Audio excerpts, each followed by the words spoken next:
یہ سب کچھ ہوا جب میں 18 سال کا تھا اور اب میں 22 کا ہوں۔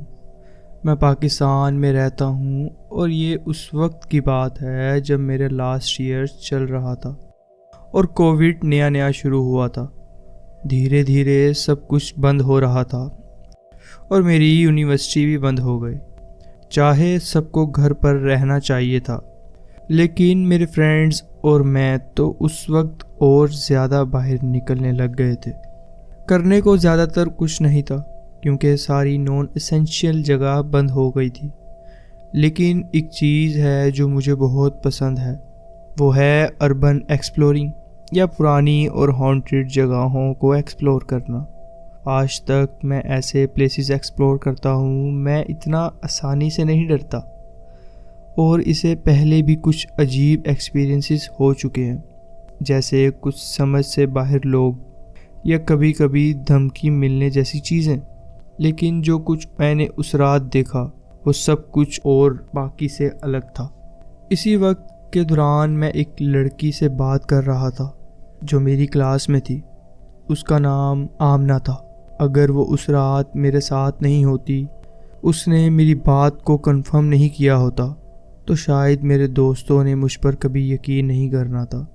ہم تب نئے ملے تھے، لیکن میں نے کسی طرح اسے کنونس کر لیا تھا کہ وہ میرے ساتھ ایک لوکل پارک ایکسپلور کرنے چلے رات کے 3 بجے۔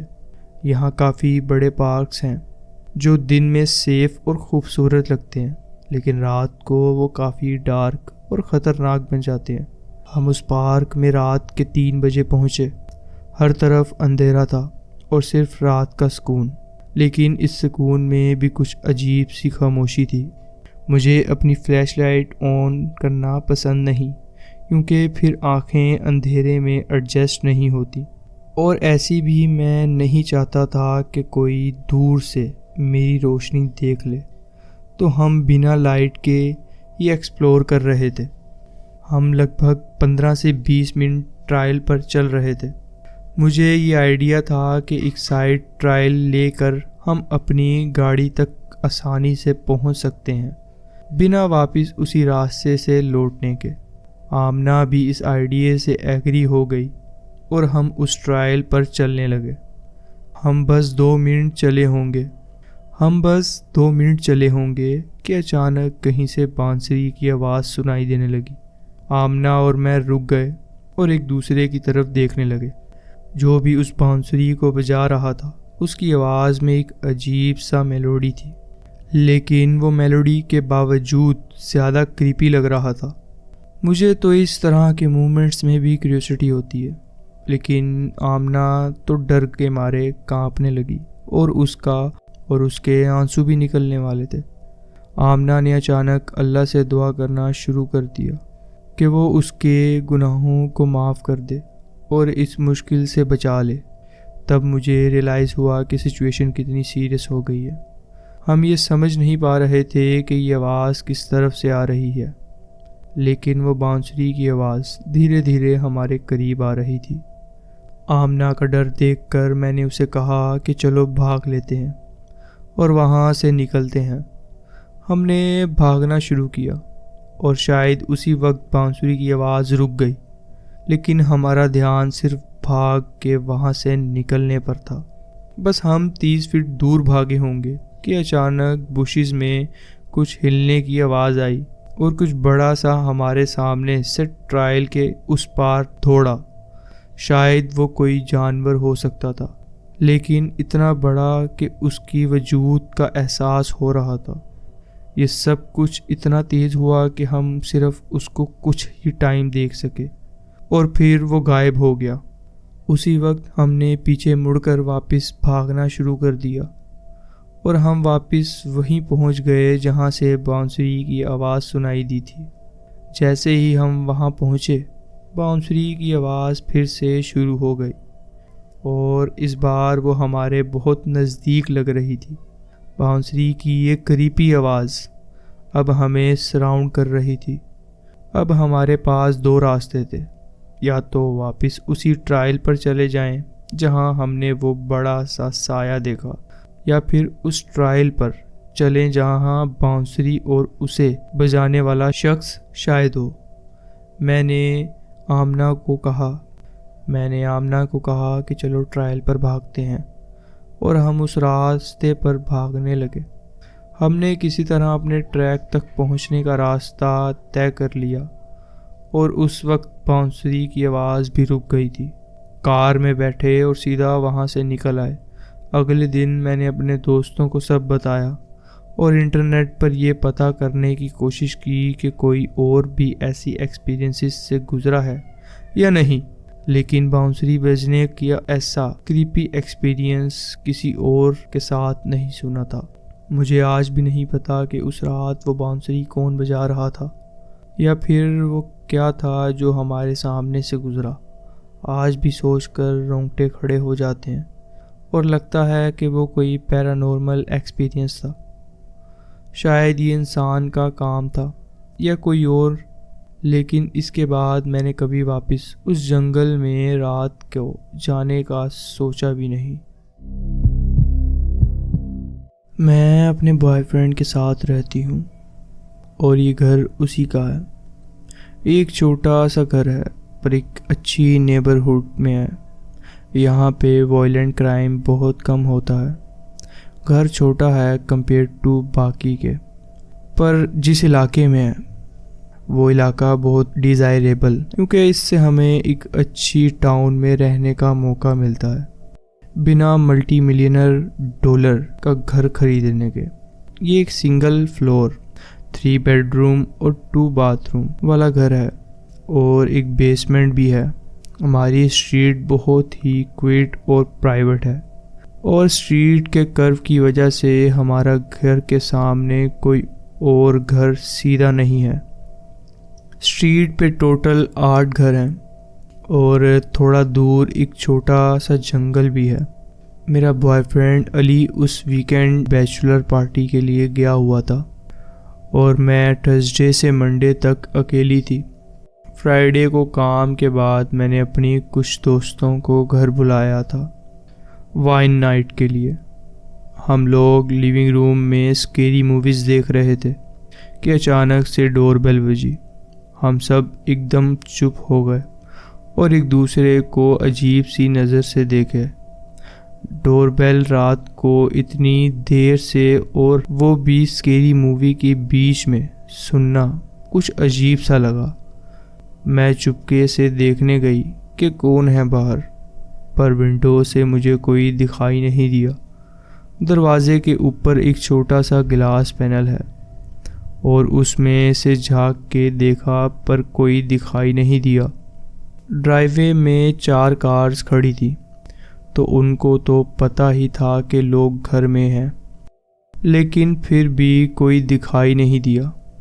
میں واپس اپنے فرینڈس کے پاس گئی، اور سب نے یہ ڈیسائیڈ کیا کہ شاید یہ بس ایک انفارچونیٹلی ٹائمڈ ڈنگ ڈونگ ڈچ تھا۔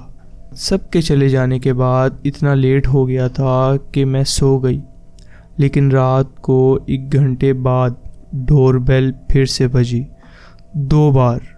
میں نے فون دیکھا تو رات کے 1 بج رہا تھا۔ اس وقت کوئی بھی دروازے پہ نہیں ہونا چاہیے۔ میں نے فوراً علی کو کال کیا، جو کہ بہت ڈرنک لگ رہا تھا اور ایک لوڈ بار میں تھا۔ اس نے مجھے کہا کہ بس بیڈ روم میں ہی رہو اور کسی کے لیے دروازہ مت کھولو۔ اس نے پولیس کو کال کرنے کا سجیشن نہیں دیا، تو میں نے بھی فی الحال نہیں کیا۔ ہماری کال اینڈ ہوئی اور میں نے کام ہونے کے لیے کوشش کی اور واپس سو گئی، لیکن پھر مجھے باہر سے کچھ آواز سنائی دی، جیسے کوئی کلکنگ ساؤنڈ ہو، اور پھر میرے بیڈ روم کی ونڈو پہ نوک سنائی دی۔ ایک مرد کی آواز آئی، کوئی گھر میں ہے؟ مجھے مدد چاہیے۔ شکر ہے بلائنڈز بینڈ تھے اور وہ مجھے نہیں دیکھ سکتا تھا، نہ ہی میں اسے دیکھ سکتی تھی۔ اس نے پھر نوک کیا اور کہا، مجھے پتا ہے تم گھر پہ ہو۔ یہ سنتے ہی میں نے پولیس کو کال کی۔ میں نے پوری کال میں دھیرے سے بات کی، کیونکہ مجھے لگا کہ وہ ابھی بھی وہاں ہی ہے۔ پولیس کو بلانے میں 5-10 منٹ لگے اور تبھی ڈور بیل پھر سے بجی اور لارڈ نوکس سنائی دی۔ میں نے دروازے کے پاس جا کے پوچھا کون ہے، تو ایک عورت کی آواز میں جواب آیا، پولیس ہے۔ دروازے کے چھوٹے سے گلاس میں سے دیکھا کہ کنفرم کیا کہ سچ میں پولیس ہی ہے، تو میں نے دروازہ کھول دیا۔ آتے ہی ایک آفیسر بنا انویٹیشن کے میرے گھر میں چلا آیا اور کہنے لگا کہ وہ ڈسٹربنس کی رپورٹ پہ آیا ہے۔ میں نے ان کو کہا کہ کوئی آدمی گھر کے آس پاس گھوم رہا تھا اور میری ونڈو اور ڈور بیل پہ نوک کر رہا تھا، لیکن وہ آفیسر بہت ریوڈ تھا اور مجھے لگ رہا تھا کہ وہ مجھے سیریسلی نہیں لے رہا تھا۔ اس نے مجھ سے ڈیٹیلز مانگی جو میں نے پہلے ہی کلیئر کر دی تھی کہ میرے پاس نہیں ہے۔ ایک پوائنٹ پہ وہ بولتا ہے، اگر آپ کو ہماری ہیلپ نہیں چاہیے تو ہم چلے جاتے ہیں۔ یہ سن کر مجھے برا لگا، لیکن میں نے کہا کہ میں بس ڈر گئی تھی۔ پھر دونوں آفیسر نے گھر کے ارد گرد فلیش لائٹس لے کر چیک کیا، لیکن مجھے نہیں لگا کہ انہوں نے پراپرلی سرچ کیا ہو۔ مجھے بالکل بھی سکون نہیں ملا جب وہ چلے گئے، لیکن شاید اس آدمی نے پولیس دیکھی تو وہ وہاں سے چلا گیا ہو۔ اگلے دن شام میں ایک ہیلووین پارٹی کے لیے شاپنگ کرنے گئی۔ رات میں گھر واپس آئی اور نوٹس کیا کہ گھر میں ٹھنڈی ہوا چل رہی تھی۔ جا کے دیکھا تو ایک ونڈو کھولی تھی۔ اسے بند کیا اور سوچنے لگی کہ میں نے کب کھولی تھی یہ۔ پھر جب برش کر کے باتھ روم سے باہر آئی تو دیکھا کہ بیسمنٹ کے دروازے کھلے ہوئے تھے۔ میرے قدم تھم گئے اور مجھے نیچے سے ہلکی سی کلکنگ ساؤنڈ سنائی دی۔ جیسے ہی میں بیسمنٹ کے سٹیئرز کے پاس گئی، وہ کلکنگ رک گئی اور کسی آدمی کی آواز نیچے سے آئی، تو واپس آ ہی گئی۔ میں نے فوراً بیسمنٹ کا دروازہ بند کیا اور اپنا فون لے کر باہر بھاگ گئی۔ میرے پڑوسی کے گھر جا کے ان کے دروازہ نوک کیا اور وہیں سے پولیس کو کال کی۔ بدقسمتی سے وہی 2 آفیسرز آئے۔ اس دفعہ میرے نیبر بھی ساتھ تھے، تو شاید آفیسر کا ایٹیٹیوڈ کچھ بہتر تھا۔ انہوں نے گھر کے ارد گرد پھر سے چیک کیا، لیکن کچھ نہیں ملا۔ اس دفعہ میں نے گھر کے ہر کونے کو چیک کیا اور انشور کیا کہ کوئی نہیں چھپا ہوا ہے۔ علی کے واپس آنے تک میں اپنے سسٹر کے گھر رہی۔ اب بھی ہم اسی گھر میں رہتے ہیں، لیکن اس کے بعد کچھ مہینے تک میں اکیلی نہیں رہی گھر میں۔ اب بھی کبھی کبھی ڈر لگتا ہے اور نائٹ میئرز آتے ہیں کہ کوئی ونڈو پہ نوک کر رہا ہے، اور پھر میں ڈر کے اٹھ جاتی ہوں۔ میں 20 سال کا ہوں اور ایک فارمیسی ٹیکنیشین کی جاب کرتا ہوں، ایک بھی مشغول ہاسپٹل میں جو پاکستان کے ناردرن ریجن میں واقع ہے۔ میری شفٹ شام 6 بجے سے لے کے صبح 4 بجے تک ہوتی ہے۔ میں ہر ہفتے 7 دن کام کرتا ہوں اور پھر 7 دن آف ہوتا ہے۔ ٹیوزڈے رات کو اپنی وائف کے ساتھ اس کی آنٹی کے گھر میں رہنے کے لیے تھوڑا جلدی نکلے، کیونکہ وہ اپنے کزنز کا خیال رکھ رہی تھی جب اس کے آنٹی اور انکل سفر پہ گئے ہوئے تھے۔ گھر میں پردے نہیں تھے اور وہ وہاں رات کو اکیلی خود کو انکمفرٹیبل محسوس کر رہی تھی۔ وہ مجھے کہہ رہی تھی کہ میرے وہاں آنا فالتو ہوگا، کیونکہ میں صبح 5 بجے کے قریب وہاں پہنچتا اور سیدھا سو جاتا۔ لیکن جب اس کی چھٹی کی رات تھی تو اس نے مجھے کہا کہ وہ بے چین ہے، تو میں وہاں چلا گیا۔ میری جاب نائٹ شفٹ کی ہے اور اس میں مجھے مینٹلی اور فزیکلی تھکایا ہوا ہے۔ جب میں اس کی آنٹی کے گھر پہنچا تو مجھے نیند نہیں آ رہی تھی، حالانکہ مجھے پتا تھا کہ کل کا دن بھی بیزی گزرے گا۔ میں اپنی وائف کے ساتھ اپنے روٹین ٹاسک کے لیے گیا اور تھوڑی دیر کے لیے کار میں سو گیا۔ تھکاوٹ کی وجہ سے نیند آ رہی تھی، لیکن ایک اسٹرانگ انرجی ڈرنک لینے کے بعد واپس کام پہ لگا۔ وہاں میں آپریشن تھیٹر میں دوائیاں اسٹاک کر رہا تھا جب اچانک پیچھے سے دروازہ کھلنے کی آواز آئی۔ میں نے دیکھا لیکن کوئی نہیں تھا۔ شاید کسی نے دیکھا ہو کہ میں وہاں ہوں اور دوسری جگہ چلا گیا ہو۔ اس کے بعد جب میں اگلے روم میں گیا تو مجھے کچھ عجیب سا محسوس ہوا۔ مجھے ایسا لگا کہ کسی کو وہاں دیکھا جو کہ نیڈلز اور شارپ بن میں کچھ ڈھونڈ رہا ہے۔ اس کے بعد میں کچھ میڈیسنز اوپر کی فلورز پر ڈیلیور کر رہا تھا جب میں 5th فلور پہ گیا اور وہ سائٹ دیکھی جو تھوڑی دیر کے لیے خالی تھی اور وہاں پیشنٹ کم تھے۔ اس فلور پر جا کے مجھے ایک عجیب سا ڈر محسوس ہوا۔ جب میں 5512 کے قریب تھا تو مجھے آواز سنائی دی جیسے کسی بیڈ کی ریٹلنگ ہو رہی ہو۔ جب میں نے دیکھا تو ایک بوڑھا شخص زور زور سے ہل رہا تھا اور اس کے منہ سے خون بہہ رہا تھا۔ اچانک وہ بیڈ اور اس کے آس پاس کا ایریا بالکل خاموش اور کلین ہو گیا۔ میں واپس ایلیویٹر میں گیا اور مجھے وہ شخص وہاں سیکیورٹی گارڈ کی یونیفارم میں نظر آیا۔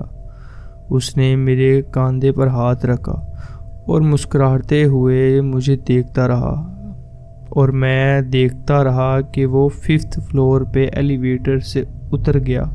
میں واپس اپنی شفٹ کے لاسٹ آورز میں فارمیسی کے پاس بیٹھا رہا اور پھر اپنی وائف کا انتظار کرتا رہا کہ وہ مجھے لینے آئے۔